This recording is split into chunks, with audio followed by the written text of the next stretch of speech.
आज हम biology start करने जा रहे हैं। बायोलॉजी में पहला चैप्टर है जैव प्रक्रम। ठीक है, इसमें हम देखेंगे क्या क्या कौन कौन सी परिभाषाएं आएंगी। वे सभी प्रक्रियाएं जो जीव को जीवित बनाए रखने में सहायता प्रदान करती हैं जैविक या जीवन प्रक्रियाएं कहलाती हैं, जैसे पोषण, श्वसन, उत्सर्जन, परिवहन आदि। श्वसन के टॉपिक हम करा चुके हैं। ठीक है, श्वसन के क्वेश्चन भी बता चुके हैं। जीवों में होने वाली जैव रासायनिक अभिक्रियाएं उपापचयी एवं उपचयी प्रकार की होती हैं, कैटाबॉलिक एंड एनाबॉलिक। पोषण, पाचन तथा श्वसन अपचयी, जबकि प्रकाश संश्लेषण एक उपचयी क्रिया है। नोट: शरीर के अंत वातावरण के रासायनिक संगठन को स्थिर एवं संतुलित बनाए रखने की प्रक्रिया समस्थैतिकता कहलाती है। वे सभी प्रक्रम जो सम्मिलित रूप से अनुरक्षण का कार्य करते हैं जैव प्रक्रम कहलाते हैं। इसमें हम पहला टॉपिक देखेंगे अब पोषण। सभी जीवों को जीवित रहने के लिए तथा शरीर में होने वाली विभिन्न उपापचयी क्रियाओं को करने के लिए ऊर्जा की आवश्यकता होती है। यह ऊर्जा भोजन से प्राप्त होती है, अतः जीवों द्वारा भोजन तथा अन्य खाद्य पदार्थों के पाचन से पोषक तत्वों को प्राप्त करने की क्रिया को पोषण कहते हैं। सभी स्टूडेंट समझते रहेंगे, वीडियो पॉज कर करके देखते भी रहेंगे। भोजन में उपस्थित वे तत्व जो जीवों में वृद्धि, विकास, मरम्मत, प्रतिरक्षा हेतु आवश्यक होते हैं पोषक तत्व कहलाते हैं। अतः वह भोजन जिसमें भोजन के सभी घटक वसा, कार्बोहाइड्रेट, विटामिन, प्रोटीन, खनिज लवण तथा जल आवश्यक तथा संतुलित मात्रा में उपस्थित हों उसे ही हम संतुलित आहार कहते हैं या कहलाता है। मनुष्य में उपापचयी क्रियाओं के लिए विटामिन होते हैं। यह दो प्रकार के होते हैं: जल में घुलनशील, जल में विलीय विटामिन, वसा में विलीय विटामिन। जल में घुलने वाले, वसा में घुलने वाले। ठीक है, तो जल में घुलने वाले हैं बी और सी और वसा में घुलने वाले हैं ए, डी, ई, के। अब आएंगे हम पोषण की विधियाँ। जीवों में पोषण प्राप्त करने की अनेक विधियाँ पाई जाती हैं। इन्हें दो मुख्य भागों में बांटा जाता है: स्वपोषी एवं विषमपोषी। इनको हम परपोषी भी कहते हैं। विषमपोषी जो स्वयं भोजन बना लेते हैं और विषमपोषी जो दूसरों से भोजन प्राप्त करते हैं।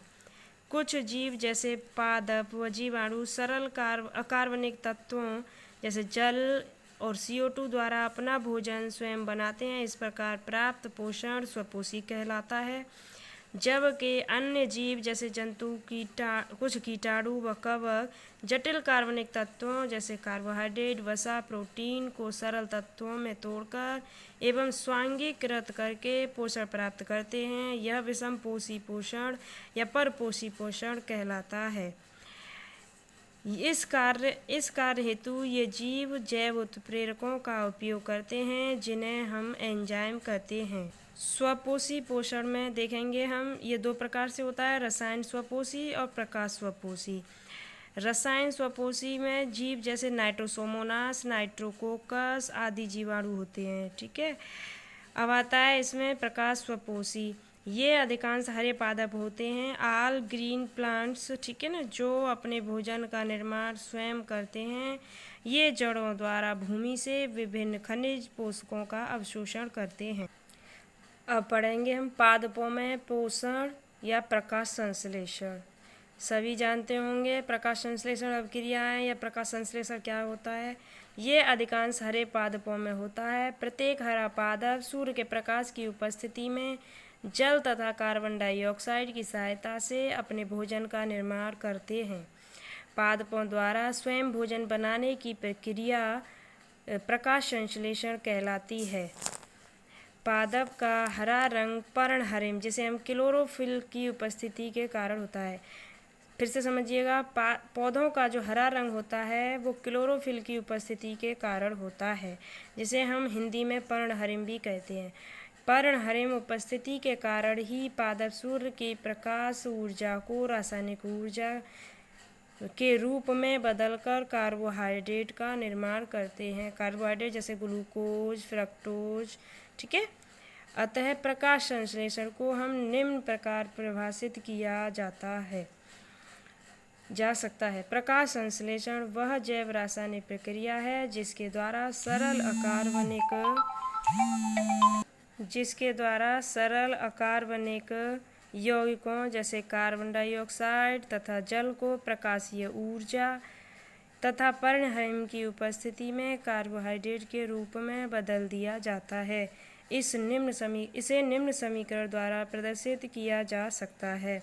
6CO2 + 12H2O, ये कार्बन डाइऑक्साइड है, ये जल है, सूर्य का प्रकाश है, पर्णहरिम, ठीक है।